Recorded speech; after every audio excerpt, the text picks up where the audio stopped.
the tape. Let's dive into the tape. Mike Rupp with a Yager-like salute. Roll the tape. Rupp with a shot. He's gone. 2 goals for Mike Rupp. Look at him go. Tape to tape. Let's diggity dive right into the tape. All right, B, we did a Noah Hanifin breakdown the other day. Is probably the biggest D on the market here come trade deadline time, potentially.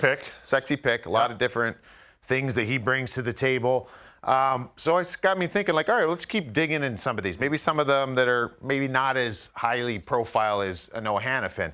And it got me thinking, maybe we could put this board up here. And when you look at some of the prior Stanley Cup winners, it's not always about the big name guy, right? It's the Swiss Army knife, the guy that could do a little bit of this, a little bit of that. And what do you think about this board up here? Well, it just shows you, we talked about it earlier, if you're looking for a number 1 center or a number 1 D right now, Might not be that good to begin with. I don't think, we're maybe not thinking of Stanley Cup aspirations. So if you can fit a guy or plug a guy that could play center on the second line or third line wing or vice versa, or you can move up and down the lineup and play on different positions, maybe he's not crazy high price in terms of dollars in with the salary cap. These are the guys that have shown to pay out big dividends, as you saw with Gaudreau and Coleman, Savard with the Lightning, and then you saw Lehkonen was huge with Colorado, and then Barbashev. You know, Teddy Bluger, if someone gets hurt, he's a great player. Yeah. Look what he's doing it now.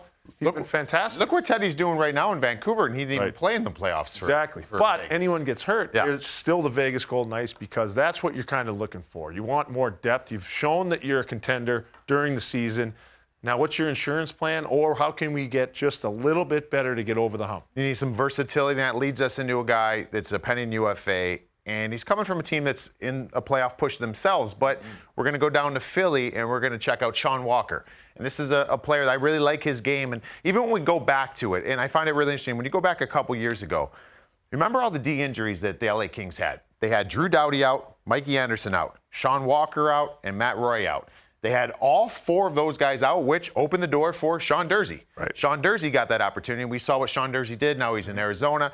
You go on, then there's the trade that happens from LA, and part of that 3-team deal that sends the goalie, Cal Peterson, thank you. It sends Cal Peterson and Sean Walker to the Flyers, and it kind of frees up money, because then the next day they turn around and they get Gavrikov, right? And then they have some money left over to go get the Pierre-Luc Dubois deal done. And so it's funny how all these things come into fruition, but Sean Walker is a really nice player, and he does a lot of the things that maybe Noah Hanifin does, maybe not to the same standard, but he makes 2.65, not as much as Hanifin. He's a little more friendly as far as fitting under the cap. But the one big thing with him, too, he can play right D, lefty, PK, joins the rush all the time. He's got 5 goals on the year, and 4 of them are just like this. We'll just show them. They're on the rush. And we know what the Flyers, we've talked about all year, B, they're one of the best teams on the rush all season long. And we're going to get a look at him and the way he just activates and goes. He's right there in the middle of the ice. This is actually on a penalty kill. And we'll just watch him go and just keep this thing rolling the whole time. And it's just showing that's the way the Flyers want to play, but I think it's really shown that he's able to do that. When I went digging at some of his videos, some of his clips, we're going to just rip through his first 4 goals. But every clip, every time the Flyers leave D zone, 26 is gone. He's activated. I love that as a forward. I mean, and Torts understands that as well, and that's kind of how the league's gone. You need a 4-man attack now. Everyone skates so well, but everybody comes back. Everyone back checks. You have to skate. If you're the 4th guy in, it confuses us as forwards. If I'm back checking and I got to worry about him, but this guy's going to beat me up the ice to my net, I'm going to go with the guy who's driving the net. If the D-man can come as the 4th, as the next wave, that's great. But what I love about him, too, is he can start the rush sometimes. He's in a great position defensively in the slot. As soon as he sees his team has possession, this goes. They're gone. Yeah. And that's how Torts has them all playing, but he's done a great job of anticipating that, and then he's got some finish to it. Yeah, and we know the Flyers are one of the most dangerous, if not the most dangerous team this year on the penalty kill as far as striking. So 2 of those 4 goals are on the penalty kill. He jumps up and gets involved, but every single time doing that, he's a weapon. And just like Hanifin, he can hang out in there because of his skating ability. Yeah. Right? Like, so he doesn't have to just go up and then get out real quick. Like, if I was a defenseman, I'd like to join, but then I'm like, my clock in my head's like, 3, 2. Okay, I got to go back. You know what I mean? He'll hang in there because he knows he's a great skater. And just roll it into these. I just want to show 2 more clips of him just going and activating. But then with that skating ability, he has great gaps as well. And we're going to look right here. That's him. Pause it right there. Bring it back a little bit. And right there, pause it. So that's him right there. He's joining, right? So it's a defenseman just popping right in the middle. He's going to go in there. And then you're going to watch him get down. And then he's going to just hang out in there, roll it forward. He's going to hang out. Make a play here, but this is his skating ability we're talking about. He's going to make a play, and now look at him hustle back through, and get a pause there. So you saw him in there. He's trying to make a play, trying to score. Then he hustles out, and then he's got such great skating ability. That puck is now down over in this area of the ice, all right, down by this referee or linesman. He's going to just re-attack, and he's got a good stick and keeps things going. That's the thing I love about him most. Roll it forward. He's got great stick on puck, just like Hanifin we showed the other day. Breaks this puck up. It's right here. Now we talk about the Flyers on the rush all the time, how good they are. They're forcing turnovers and going the other way. So on this one, you'll get a pause. That's him down there. He high flips it out of the zone, all right? He makes the play, roll it forward.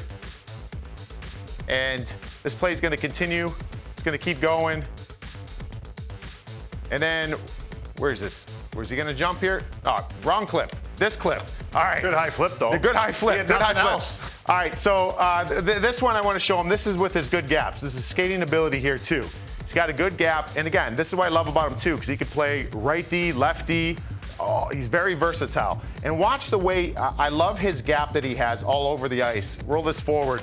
He's such a good skater. Let them catch up, pause it here. Like, what a great job he's doing here with just that area of the ice. Like, he wants confrontation. You want confrontation if you're him at the blue line. Like, the blue line is that area, like, let's light up that blue line, B.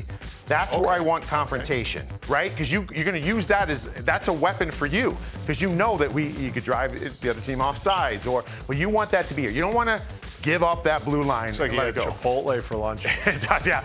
Put that a little too close to his rear end there, but yeah, let's roll forward. But I love the way he just kind of comes here. Look at it, just casually, pop, pops it away, and then doesn't turn it into anything. But then you get the Flyers going the other way. But he just does everything so well. And right here, pause it here. Look at this gap, and this is a nightmare, right, B, for forwards? Oh. Like, you're sitting here, you've got this close gap, your only move, and you don't want to always do this. Me, I would do it because I was that type of player who kind of had to do it. But skilled players, you don't want to chip it off the wall all the time. You want to gain the zone. What do you want to do? Let's make some plays. You want to get the zone and you want to get middle ice, right? Yeah. He won't let you. Watch how he's denying. Go slowly here. Look at this gap. What are you supposed to do there? And just nonchalant, boop, pats it to the side. Let's go. Plays it in the middle. Let's go. We're going the other way. You know what I mean? There he goes up ice. That's what you want. I mean, but he's shown very little exertion on these gaps that he has. It looks like it's almost easy for him. That was him jumping in offensively. Exactly. And he's waiting for it. He's waiting for you. He's got a 45-degree angle, almost daring you to come to the middle, but also saying, try and beat me wide. You can't do it. And it just takes away all the dangerous things, and then immediately he's gone up ice. Yeah. I mean, so here's the thing. I think even from the back end, he's not a big, huge point getter, right? Like, he's not going to be one of the league leaders or anything like that. But in the NHL, and especially come playoff time, it's about manufacturing offense and what that means. And we're supposed to be the opponent, manage the puck, don't turn it over, make sure the pucks are getting deep, make them come 200 feet. But when you have a defenseman squashing plays in the neutral zone like that and joining the rush every single time you break out of your defensive zone, for me as a winger to know that I've got a late trailing defenseman on the weak side, you're cooking, man, and you're getting looks. And I love that part of his game. So I think slotting appropriately, he's probably, 4 or 5 defensemen. If you have a Sean Walker as your 4 or 5 guy, you're cooking with gas in the Stanley Cup playoffs. On a really good team. On a good team. To your point about the points, if he's not number 1 on the first power play unit, it's hard. You don't have as many puck touches. You get points that way, and confidence can come from that. In the playoffs, you can't really just live and die with your power play. You need 5-on-5 goals. You need 5-on-5 shifts, offense, and a defenseman who's got a very good stick and good gaps and also likes to jump into the play. It's a lot to handle as an opponent in the playoffs. And it makes him a little bit expendable with the Cutter Gauthier, Jamie Drysdale deal, because now you got Drysdale. Drysdale's that guy. He's that right-hand shot defenseman. So I think this could be a steal on the market here. We'll see what it costs. It's going to cost a lot because of his salary. cap number. So just real quick, when we were discussing this, my point that I brought up was, hey, he's got good value, right? So that's good value. You can go out there, you can get a 4-5 defenseman that makes 2.65 as opposed to 5, so that more teams can come to the table here and fit them under the cap. And you brought up a great point. Well, with cap value comes value from the team selling them too, right? Because they're like, all right, well, we're giving you good cap value, so now we need another asset or a higher pick in return. So this is how sometimes we see these players that we're like, wow, really a first-round pick for that guy? Well, that's why, because you're almost value shopping.